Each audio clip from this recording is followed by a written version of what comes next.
African Americans in Baseball, up next on Carpe Diem.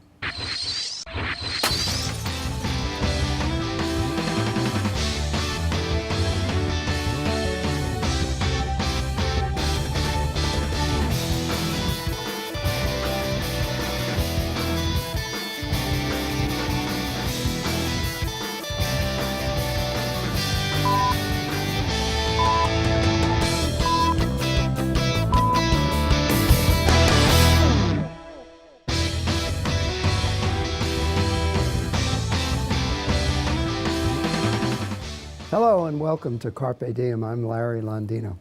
And it's truly a pleasure welcoming back to Carpe Diem Dr. Larry Hogan. Larry is a history professor emeritus at County College of Union. And the occasion of today's visit is the recent publication of his book, The Forgotten History of African American Baseball. And I don't think I can do a better job of introducing Dr. Hogan than celebrated sports columnist Jerry Eisenberg, who said, "For roughly a century, hiding behind a Jim Crow curtain, white America was rarely forced to admit how good black players were, to say nothing of barring them from the game.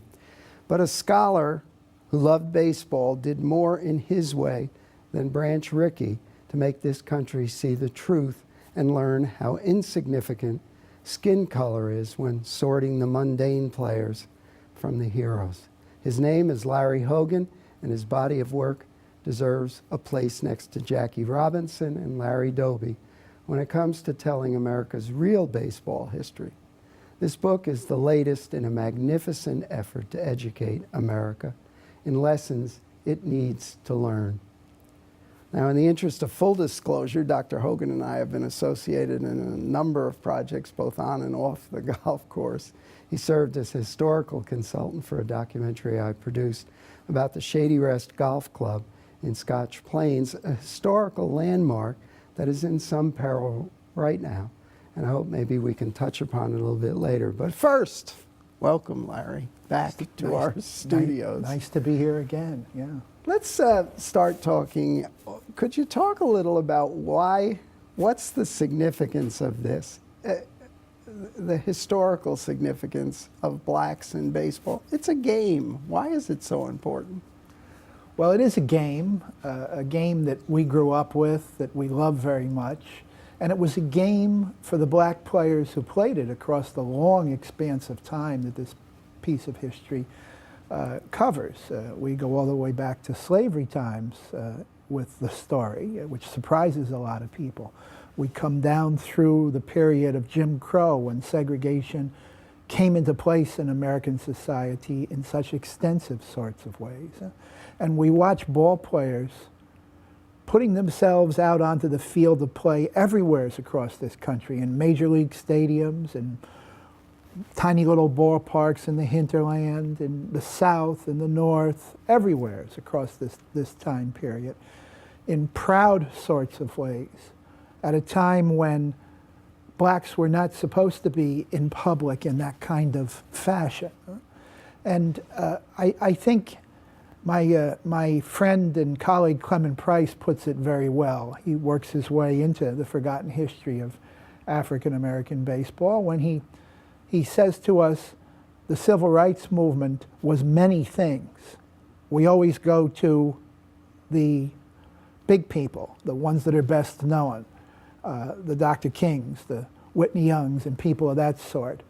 But it was a movement. It was made up of people who were out there constantly showing themselves off as best they could and carrying themselves with great pride. And certainly the baseball players that I've written about in this book, that I've met across the years, epitomized that. And that Clement refers to the notion that competition is the American game, and that these players were putting themselves forward in that way and saying no to segregation.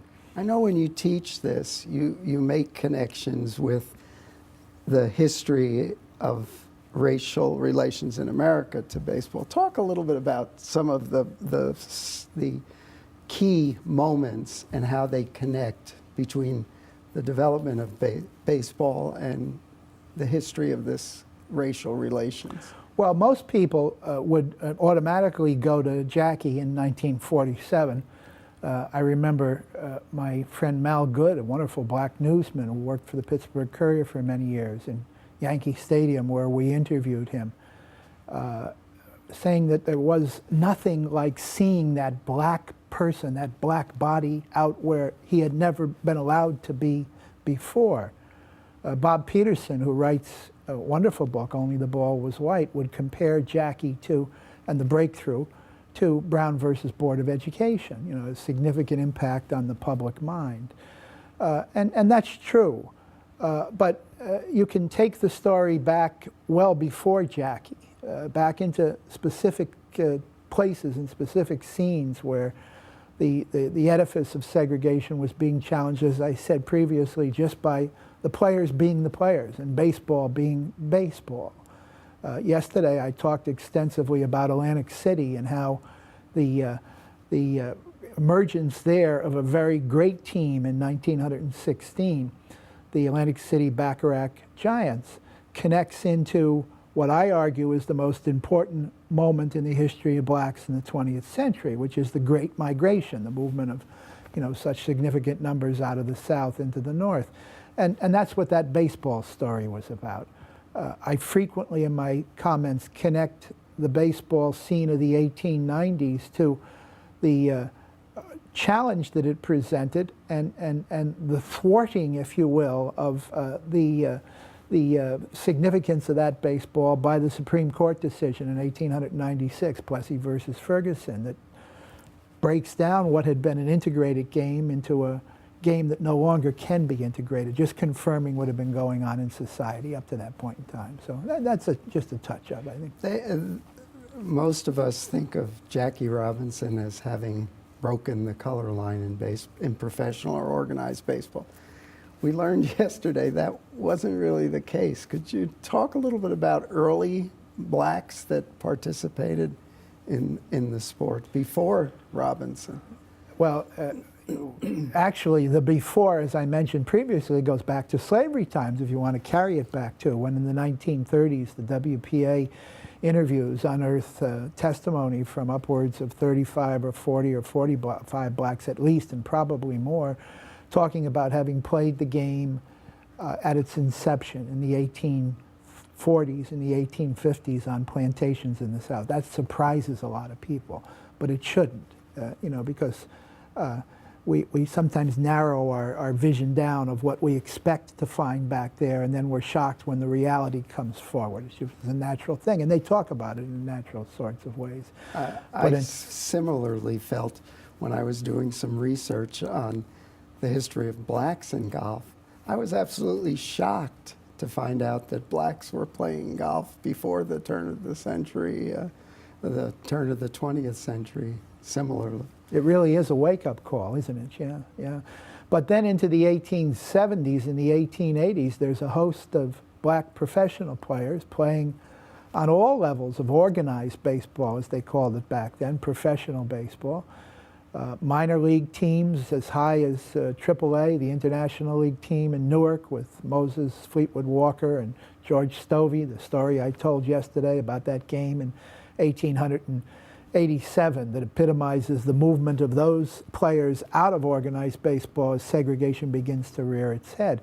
And the Moses Fleetwood Walker, who in 1884, a fine catcher, ends up with a major league team, the Toledo Mudhens in the American Association. Jackie then has to be seen as somebody that we have to wait for so long a period of time to reintegrate the game of baseball after it's been segregated. Talk a little bit about how that came about, that they instituted then restrictions for blacks playing an organized ball. The baseball part of that is reflective, of course, of where society was going as a whole. Everywhere is in American life at that point as we move away from the advances that were there during Reconstruction time with the 13th, 14th, 15th Amendments and the Civil Rights Act of 1875 that gets emaciated in the 1880s by a Supreme Court reflecting really where society was as we try and bring together the nation and bring the South back into, and the South is determined to establish a place for blacks, a limited place,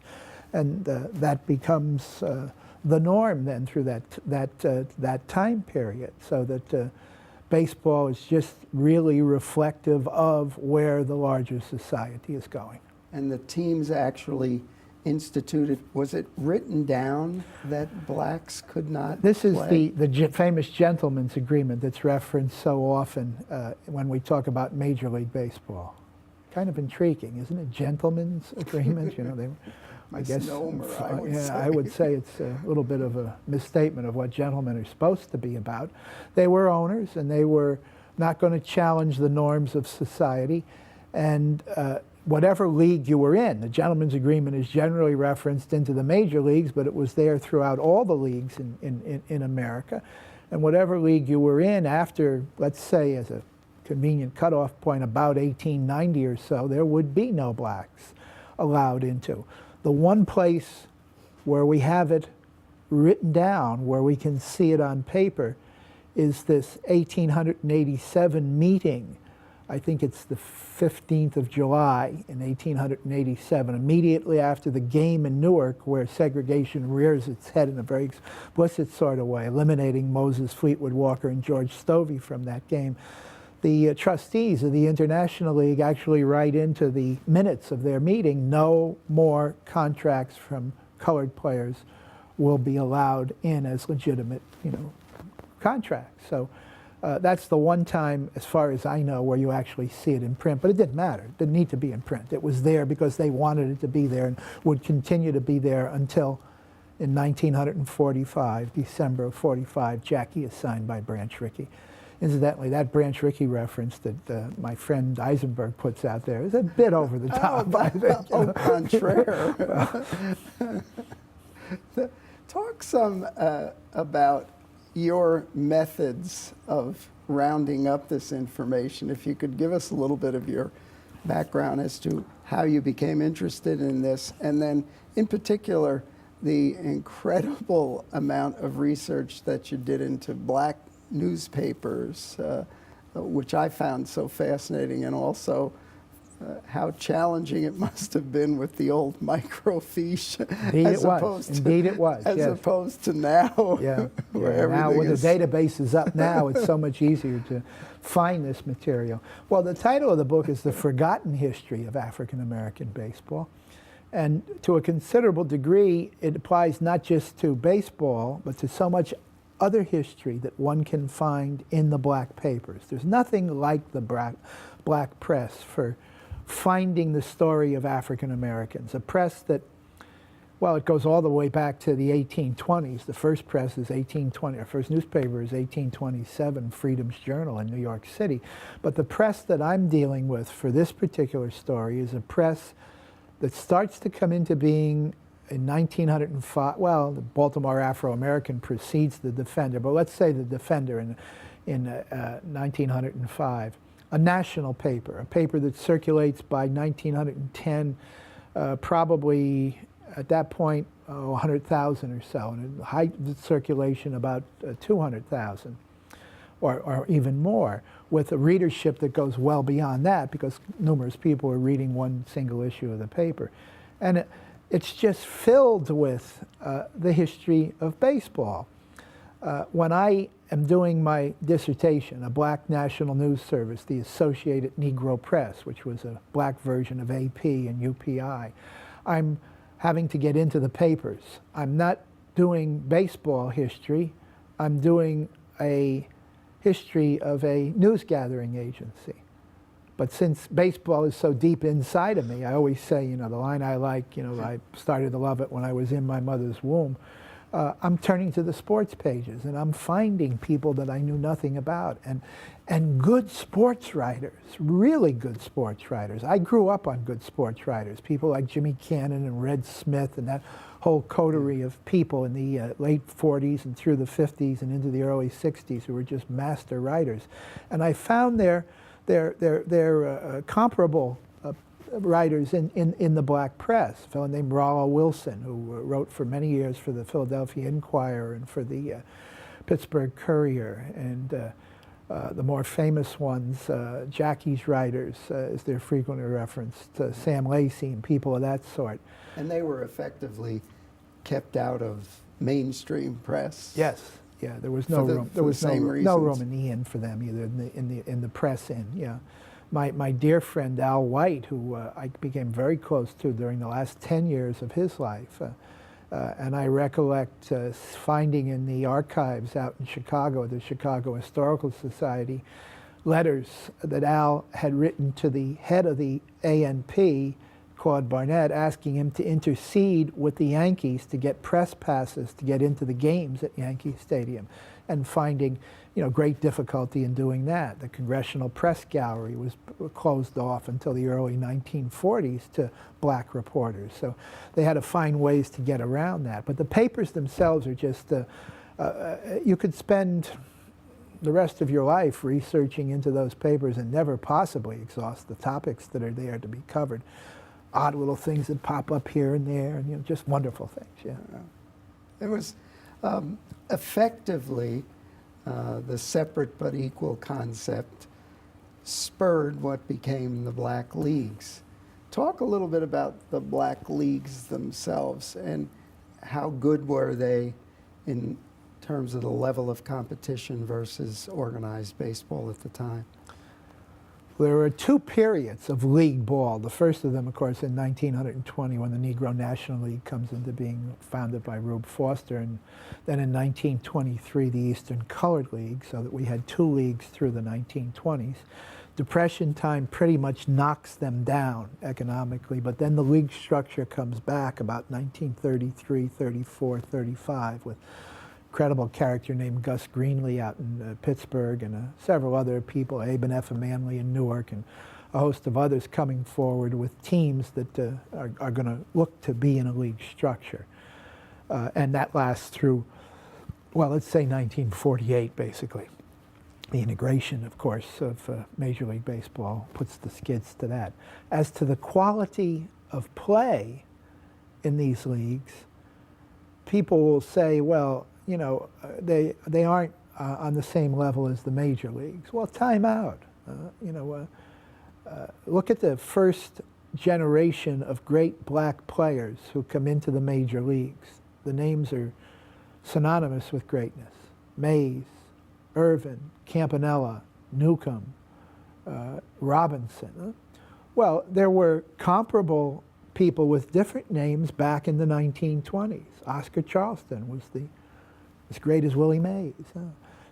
We talked about yesterday Satchel Paige. Someone asked the question, who's the greatest? Well, everybody says Satchel is. Well, that's not what the peers said when they voted in a poll in the Pittsburgh Courier in 1952. They voted for Smokey Joe Williams. So yeah, the quality. The guys played so much. They took such pride in their play. They honed their skills very carefully. They competed all the time. They were going to be good. They were good. How popular was black baseball among the audiences? First of all, was it an all-black audience, basically? And what kind of attendance did they get, and where did they play? Everywhere. There wasn't any place that they didn't play.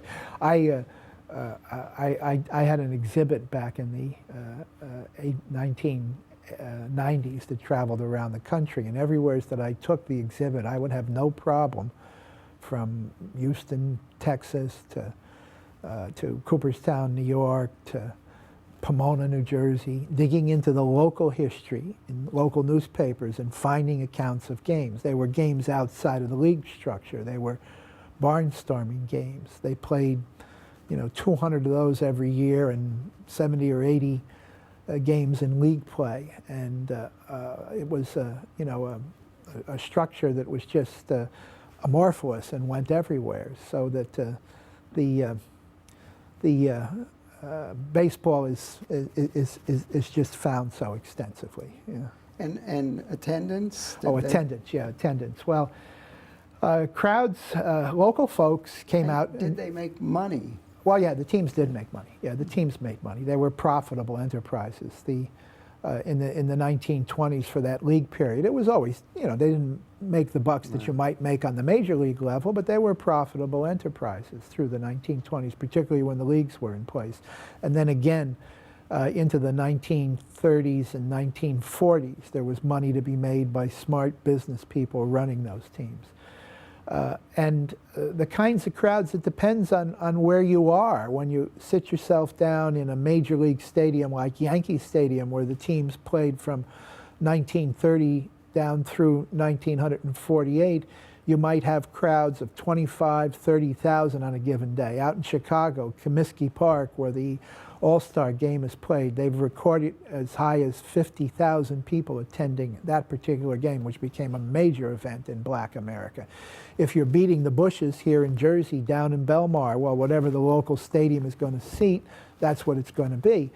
But it was always a mixed crowd, particularly, and more a white crowd, particularly in the barnstorming in the non-league games than in the league games.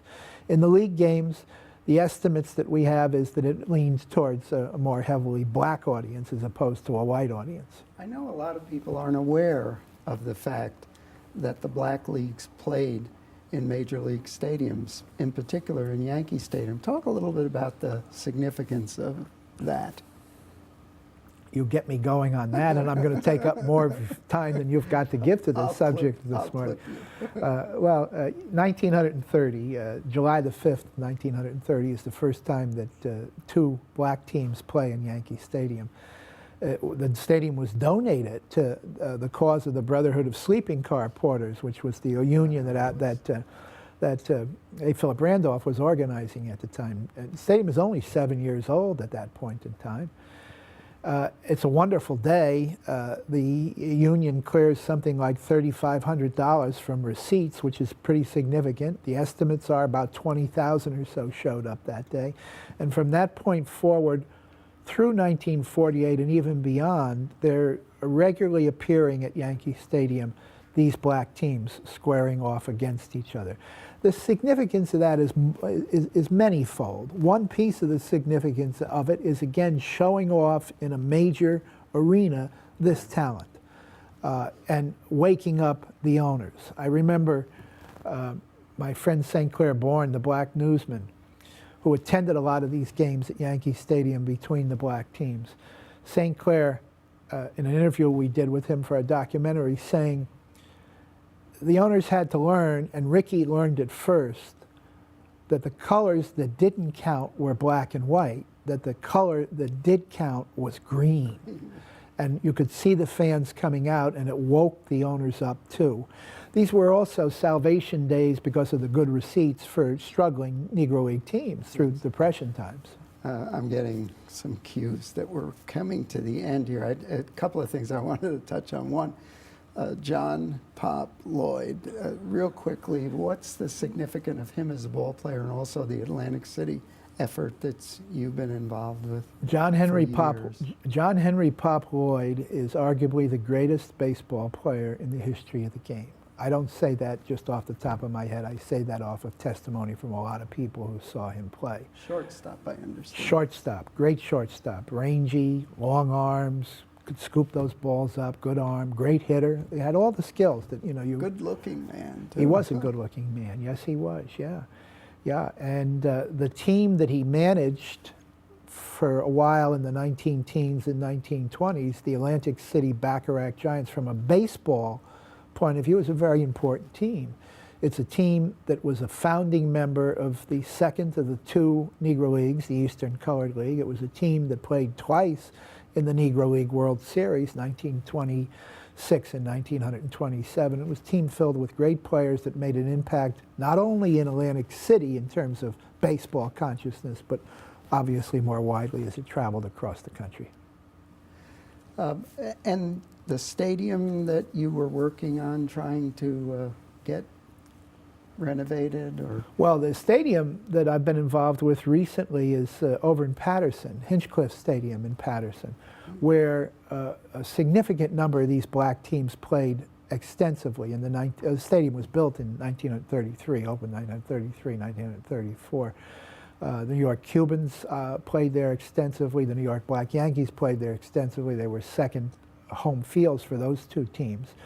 And all the great players in black baseball, most of them came through and played on that diamond. It was allowed to deteriorate shamefully across the years. There's a wonderful effort underway led by the Friends of Hinchcliffe Stadium in Patterson with Flavio Lai and Brian Lapinto, and then on the national level now, well, to bring that stadium back. We think we've got it to a point where it will be preserved, it will be restored. And speaking of significant historical sites, real briefly in the couple of minutes that we have remaining, I just wanted to touch on Shady Rest, which both of us have been involved with over 20 years or so. The clubhouse at Shady Rest, I understand, is talked about being totally renovated, and you and I, to some extent, have been involved in trying to save it. Once again, why is this so important? Well, you know, Scotch Plains, New Jersey, the Shady Rest Country Club, 1922 or thereabouts, 21 or 22. Blacks begin to own something that it's not expected that they own. You know, a country club of all things. Black businessmen coming out of New York City to purchase this land and allow blacks to move onto that level, a place for us, as you put it in your, you know, it was a special place. And then the history that comes through there, the history that is not just golf history, and it is golf history. John Shippen and the early black tournaments that were played there, the first African-American, the first professional golfer in the United States, John Shippen as the pro there. And then the great entertainers who come through. And it's that clubhouse that was the center of it. We're trying to get. And that clubhouse deserves to be there.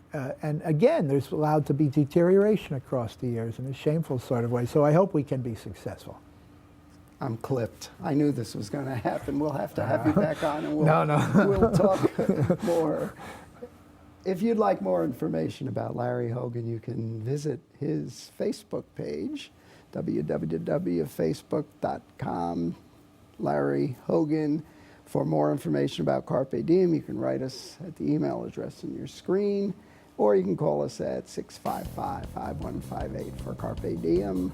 I'm Larry Londino, and thank you for watching.